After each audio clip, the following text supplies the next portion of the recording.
Las noticias de hoy en Estados Unidos. Tenemos una situación terrible en Estados Unidos. 3 tiroteos en 3 estados dejan 7 víctimas. Una de ellas una niña de 7 años. Un tiroteo en Wisconsin ha dejado 3 muertos, mientras que otro en Texas ha dejado otras 3 víctimas mortales. Y un tercer incidente relacionado con armas se ha cobrado la vida de una niña de 7 años junto a un restaurante de McDonald's. Esto fue en Chicago, en Illinois. La madrugada del domingo, 3 personas murieron y otras 3 resultaron heridas en un tiroteo en un bar de Kenosha, estado de Wisconsin, según ha confirmado la oficina del sheriff. Hay una persona detenida. Las fuerzas de seguridad han especificado que no se ha tratado de un incidente aleatorio, sino que fue algo premeditado y que las 3 personas que han muerto se conocían. Según CBS, otro tiroteo en Austin, Texas, también se ha cobrado la vida de 3 personas, aunque en este caso no ha sido detenido el sospechoso por el momento, y la policía lo ha clasificado como una situación todavía activa. Las fuerzas de seguridad se han mostrado preocupadas de que el sospechoso pueda tomar un rehén o que se refugie en algún lugar, por lo que le han pedido a los ciudadanos que extremen las precauciones. Un tercer incidente con armas de fuego se ha cobrado la vida de una niña de 7 años y ha dejado gravemente herido a su padre. Ambos han sido disparados cuando estaban dentro de su coche en un carril de acceso a un restaurante McDonald's en Chicago. Tampoco se ha detenido a ningún sospechoso relacionado con este tiroteo. Y esto no incluye lo ocurrido en Nebraska, Omaha, Nebraska. Las autoridades emitieron una orden de arresto contra un adolescente sospechoso de haber participado en un tiroteo en un centro comercial de Nebraska que dejó a un hombre muerto y a una mujer herida, según informó la policía en el día de ayer. La policía de Omaha dijo que Mackie Woodridge Jones, de apenas 16 años, es buscado por un cargo de homicidio en primer grado en el tiroteo del sábado en el centro comercial West Rose de Omaha. Brandon Woodridge Jones, de 18 años, fue detenido por un cargo de complicidad en el tiroteo. Estas son noticias espantosas, como parece una especie de epidemia lo que está ocurriendo con todos estos tiroteos en todas partes. Y fíjense que ocurren en diversos sitios de Estados Unidos. Según cifras del Gun Violence Archive, se han registrado en Estados Unidos 150 tiroteos en lo que va de este año 2021, mientras que ha habido 45 tiroteos masivos desde el pasado mes de marzo.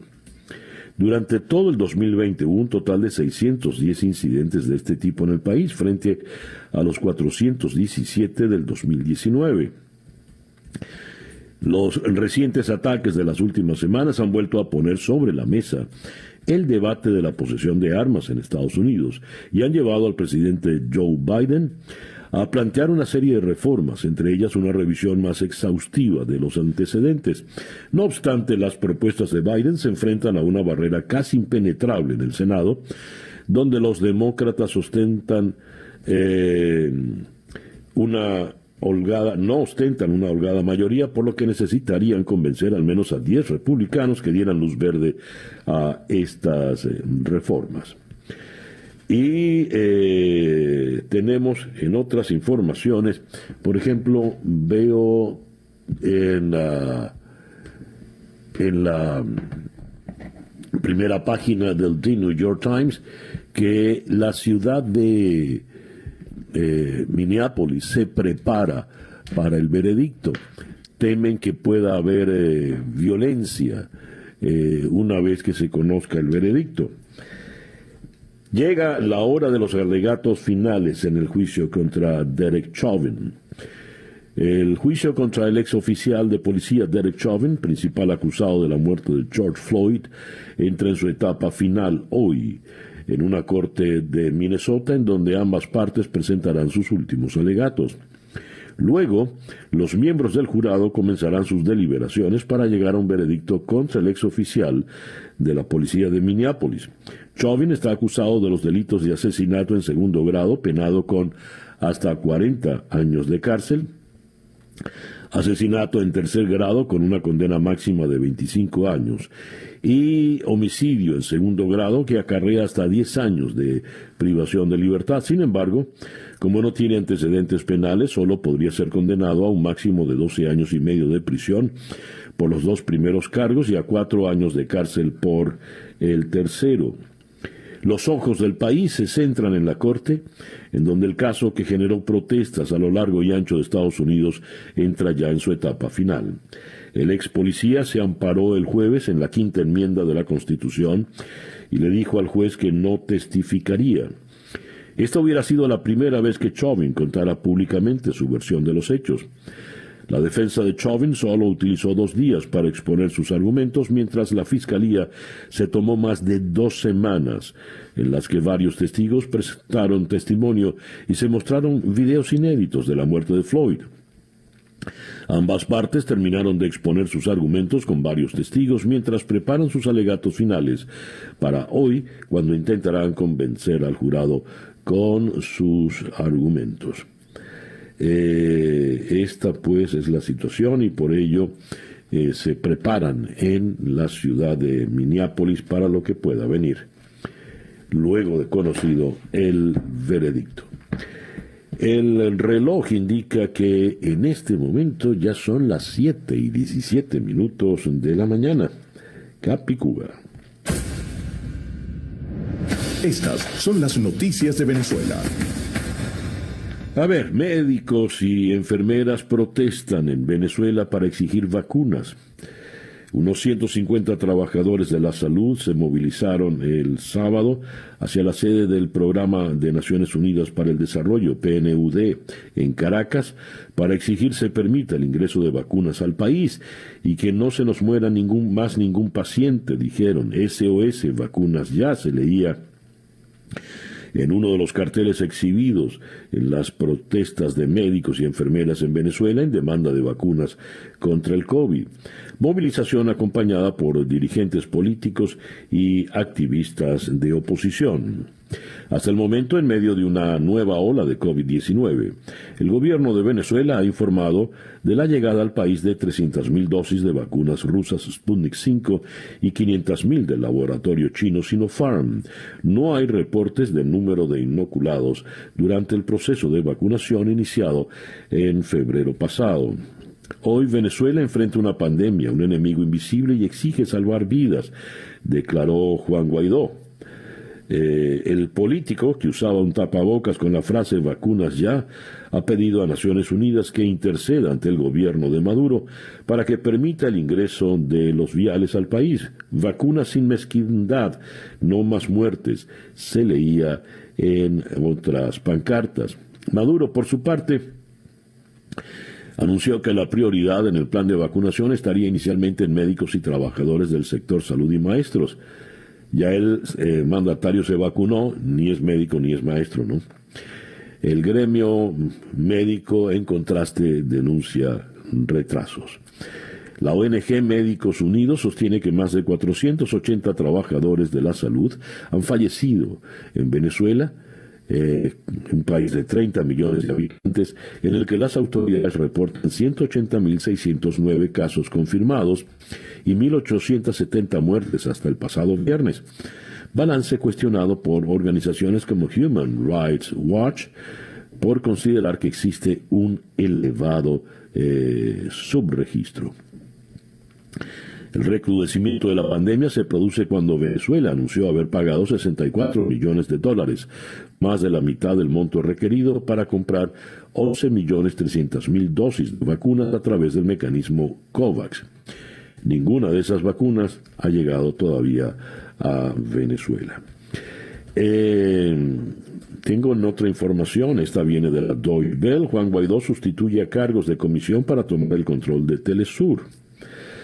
Guaidó sustituyó el sábado a los cargos de una comisión que él mismo creó en enero del 2020 y con la que espera quitar al gobierno de Nicolás Maduro el control de la señal del canal multiestatal Telesur. Mediante una serie de mensajes publicados en Twitter, Guaidó anunció que solicitó a su cercano colaborador Roberto Marrero y al periodista Eduardo Zapene desarrollar y coordinar esfuerzos para seguir adelante en su intención de reestructurar Telesur. En enero del 2020, Guaidó designó a los periodistas Leopoldo Castillo y Larisa Patiño al frente de la Comisión para la Reestructuración de Telesur en los cargos de presidente y coordinadora, respectivamente.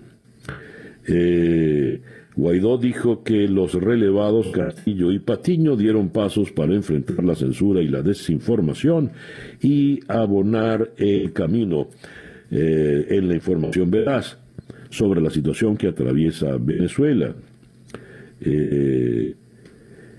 Dice acá, si bien se desconoce qué labores hicieron al frente de la mencionada comisión para quitar a Maduro el control del canal. Parece el pleito por una instancia que no existe todavía. Ya veremos. Nicolás Maduro prohíbe cerrar centros médicos en el país en pandemia. Durante una locución transmitida por Venezolana de Televisión, Maduro aseveró que si se avería una máquina se repara a puertas abiertas. Los centros médicos del país cuentan con el personal técnico para atender eventualidades y solo deben solicitar los recursos para solucionarlas. Gravísimo error cerrar centros de salud en pandemia. Tenemos que rehabilitar y los recursos pídanlos. El transporte interurbano será suspendido en cuarentena. Hipólito Abreu, ministro del Transporte, explicó por Twitter que a partir de hoy y hasta el 25 de abril solamente podrán usar el transporte interurbano los sectores priorizados. En el estado Apure, 103 pacientes con hemofilia en riesgo de muerte por falta de medicamentos. Bueno, mande allá los recursos, señor Maduro. Así pues las cosas en Venezuela. El reloj nos indica que son las 7:22 de la mañana de este lunes 19 de abril. El editorial con César Miguel Rondón. La periodista Soledad Morillo Belloso nos envía esta reflexión. La comparto con ustedes. La torpeza tiene consecuencias. Digamos que para llegar al 70%, porcentaje que se indica como recomendable, en Venezuela necesitamos vacunar a 18.900.000 personas. Dicen en el régimen haber vacunado a 750.000. Algunos ponen en duda esa cifra, pero démosla por cierta. Vienen 11 millones de dosis, según anuncio del propio Maduro, para 5.500.000. ¿Y el resto? Porque una simple operación aritmética da que faltaría vacunar a unas 12.650.000 personas. Si el mercado negro se activó con esas pocas que llegaron, pues con esas que van a llegar será mucho peor. La mínima existencia de un producto genera mercado negro. La mayor disponibilidad, pero en cantidades insuficientes, hace que ese mercado negro crezca. Los consumidores, entre comillas, detectan que viene un producto, entre comillas, pero que luego no vendrá más. Y el miedo a contagiarse no hace sino aumentar la percepción de necesidad. Continúa Soledad Morillo. Maduro, con este pronóstico de insatisfacción, acaba de demostrar que es mucho más ignorante, irresponsable e incompetente de lo pensado. Lo es tanto y tanto que ni siquiera se da cuenta que lo es. Pues es la deducción elemental a la que puede llegar cualquiera. Tiene toda la razón Soledad Morillo Belloso. Suscribo sus palabras y gracias por enviarnos esta reflexión.